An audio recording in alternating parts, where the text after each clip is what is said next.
More of a team player, I repeated, trying to stay calm while digging my nails into my palm under the desk. My manager, Helen McBride, sat across from me in her office, looking out over downtown Chicago. She was in her 50s, her blazer too tight, and her smile too fake.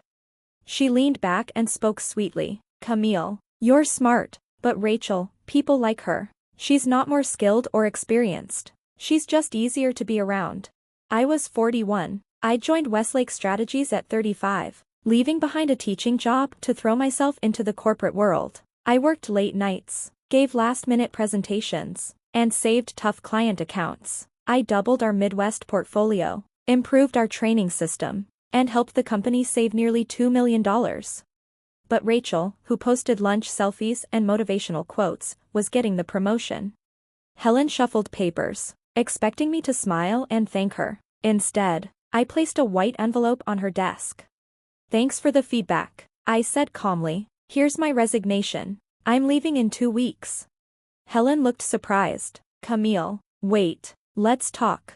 "No need," I said. "You made yourself clear, and I care about results. That's why I'm leaving."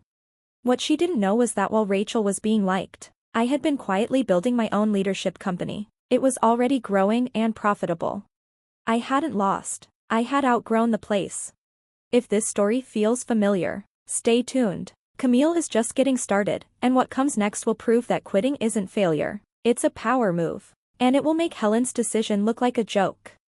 As I walked out, people turned to look. I knew Rachel was already thinking about how she'd decorate my desk, but I walked with confidence, like it was any other Monday. Because inside that envelope was another document, one that would ruin Helen's day. The next 2 weeks were all for show. Rachel walked around like a queen. On the 4th day, she came over with a smug smile. "Cam, I hope you're not too upset. I know you wanted that promotion." I looked at her briefly as I backed up 3 years of my work, saved money, training guides, workflows, not to steal, just to record what I built. "No hard feelings, Rachel," I said. "You'll do great." She walked off happy. She didn't know everything she was walking into was built by me.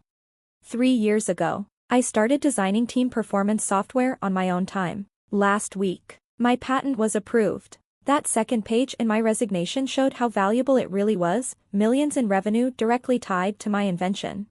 1 week later, I got an email from Jared Lewis, CEO of our biggest competitor. Over coffee, he offered me a real opportunity, a top role, ownership in the company, and full control. He slid a contract to me. "We've been waiting for someone like you," Jared said, "someone who knows that real results matter more than appearances." As I signed the contract, something inside me clicked. This was what true respect felt like, not empty praise, but real appreciation for what I had done. On my last day at Westlake Strategies, right after I handed in my ID badge, Helen called me into her glass office one final time. She looked shaken, her usual calm was gone, and her voice shook a little. "Camille, we need to talk about the report you attached to your resignation." She held the papers tightly. "Why didn't you ever tell us about the platform you created?" I sat down and smoothed out my blazer. "I did," I said, "3 times over the last 2 years. Each time, you turned it down. You said you were more focused on improving how teams got along." She looked at the report again, her face going pale as she saw the numbers, cost savings, automated systems, and forecasts that predicted project success. "And it's patented?" she asked quietly. I nodded. "Filed last fall. It's official now, and I've accepted a partnership offer at Architect Solutions. They're already preparing to roll it out company-wide." Helen gasped. "Architect? Camille, no, that's our biggest competitor in the Midwest. What about loyalty?" I tilted my head. "Loyalty? You mean promoting Rachel for being friendly while ignoring my actual work? Or brushing off my ideas because I didn't organize happy hours?" She looked like she wanted to respond, but I didn't wait. "If you had valued results instead of office politics, we wouldn't be having this conversation." "We'll match their offer," she said quickly. "You can be senior vice president, just stay." But it was never about the title, it was about being respected. I left without another word. Behind me, I could hear her making frantic phone calls, but it was too late. If you believe respect should be earned, not begged for, stick around. Camille's just getting started. What comes next proves that being overlooked isn't the end, it's the beginning of something bigger. The patent was mine. The deal was done. And as for Rachel, she was about to learn that charm might get you in the door, but only real skills keep it open. That night, as I packed the last of my things, I noticed a sticky note on my screen. Sad to see you go. Stay in touch, Rachel. I smirked, crumpled the sticky note, and tossed it in the trash. She'd be hearing my name again, soon. So would the rest of the industry. My first day at Architect Solutions felt like stepping into a whole new world. No more boring beige walls or passive-aggressive messages. My new office had floor-to-ceiling windows with a view of Lake Michigan, sleek furniture, and a nameplate that read, Camille Bennett, Partner, Strategy and Systems Innovation. But the biggest change wasn't the view or the title, it was the respect. Jared Lewis, the CEO, held a full team meeting just to welcome me, but it wasn't the usual introduction. He told my story. He talked about the platform I created, how it saved companies millions, and how it was already changing the way firms work. Cami isn't here to just fill a spot, Jared said. She's here to lead. Her work is proven, powerful, and just getting started. At Westlake, I was invisible. At Architect, I was front and center. Then, 3 months later, something happened that confirmed everything. In the middle of a strategy workshop, my phone buzzed, a message from Tarek Henderson, one of the few smart people still left at Westlake. Check the news, big story just dropped. I stepped into my office and pulled up the article. Westlake Strategies loses 30% of clients after major Q2 breakdown. It was brutal. Missed deadlines, bloated budgets, 3 major clients gone. The article said Westlake's systems were outdated, broken, and heavily relied on undocumented processes. But one quote really hit me. Service has collapsed, said Thomas Kwan, CEO of Terra Nova Solutions. We trusted Westlake with big integrations. Now they can't even meet basic deadlines. It's like the foundation just vanished. I smiled. Ted, I was that foundation. The one they ignored, dismissed, and handed over to someone who had no clue how to keep it running. Another message from Tarek popped up. Rachel's having a total meltdown in the break room. I leaned back in my chair, sunlight from the lake shining across my desk. I didn't need revenge. I had results. If you've ever been passed over or replaced by someone flashier but less skilled, this story is for you. Camille is just getting started, and what happens next could change the whole industry. Rachel spent years pretending she knew her job, using fancy words and smiling her way into places she didn't deserve. Now she was caught. Helen, who cared more about looks than real skill, watched everything fall apart. Meanwhile, I had bigger plans. At Architect Solutions, my system wasn't just working, it was changing everything. Projects finished 52% faster. Clients were happier than ever. Every part of the business was doing better. Jared already said yes to rolling out my system across the whole company. 3 big Fortune 100 companies wanted to use it too. They all underestimated me, and now they were trying to catch up. One clear Thursday morning, 6 months after I left Westlake, I walked into my office and saw Jared holding a newspaper. Have you seen this? He asked, showing me the paper. The headline said, Westlake Strategies announces emergency restructure after many leave and systems fail. I nodded. Yeah, they're finally admitting they messed up. They tried to rebuild your system themselves, Jared said, but they didn't get it. I shrugged. They thought it was just code. They missed the logic that made it work and grow.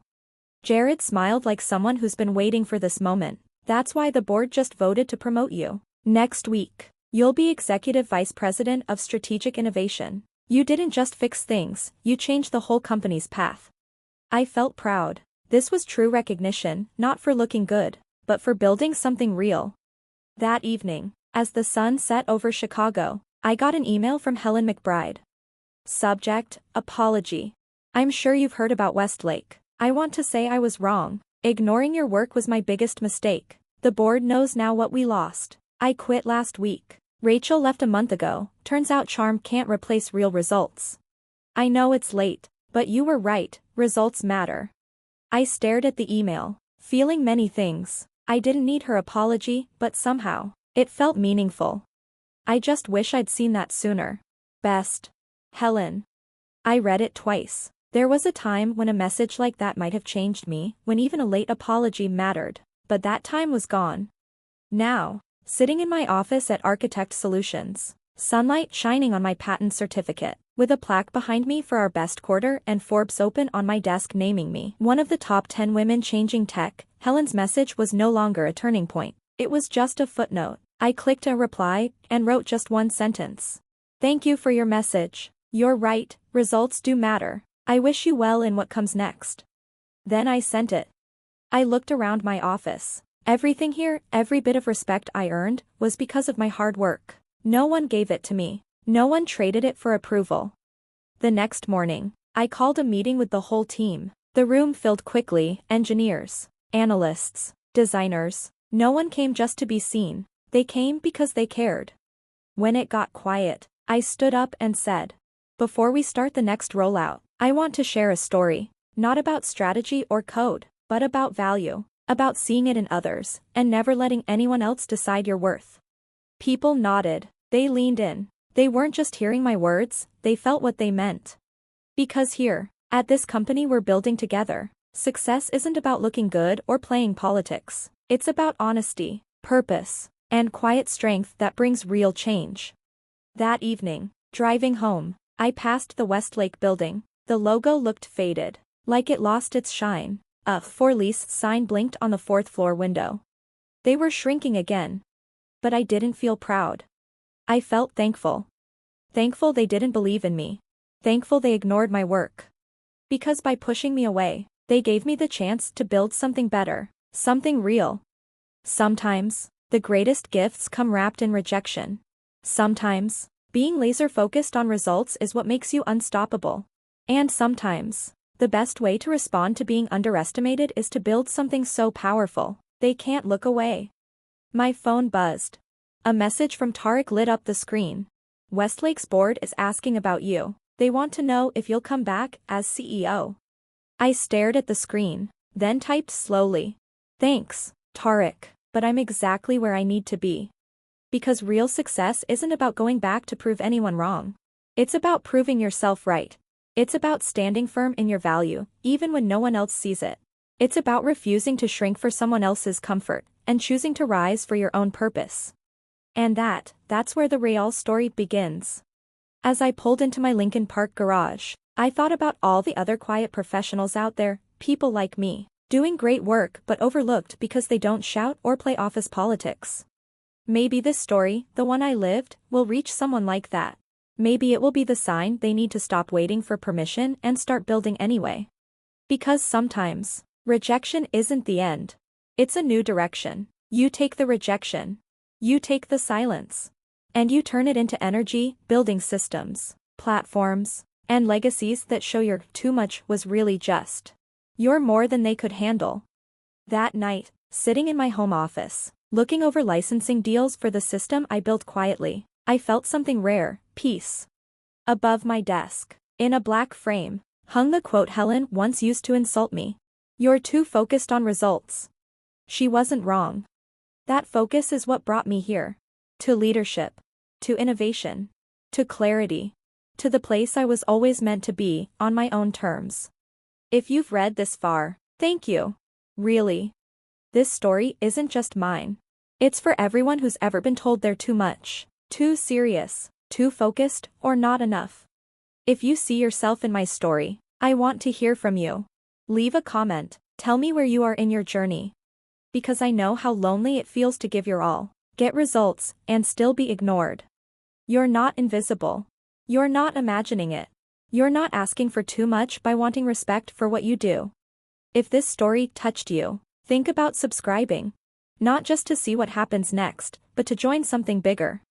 A community that believes in quiet strength. In earned success. In resilience without show. We're building something here, for people like us. And if I leave you with one thing, it's this. Stop waiting for permission. Stop shrinking to fit their comfort. Don't let their failure to see your value make you forget it's there. Use their doubt as fuel. Use their silence as space to create. Keep showing up, keep building. Because one day, they'll see what they lost. And by then, you'll be somewhere better, Somewhere you built with your own hands. This is your sign. This is your moment. You don't need to prove them wrong. You just need to prove yourself right.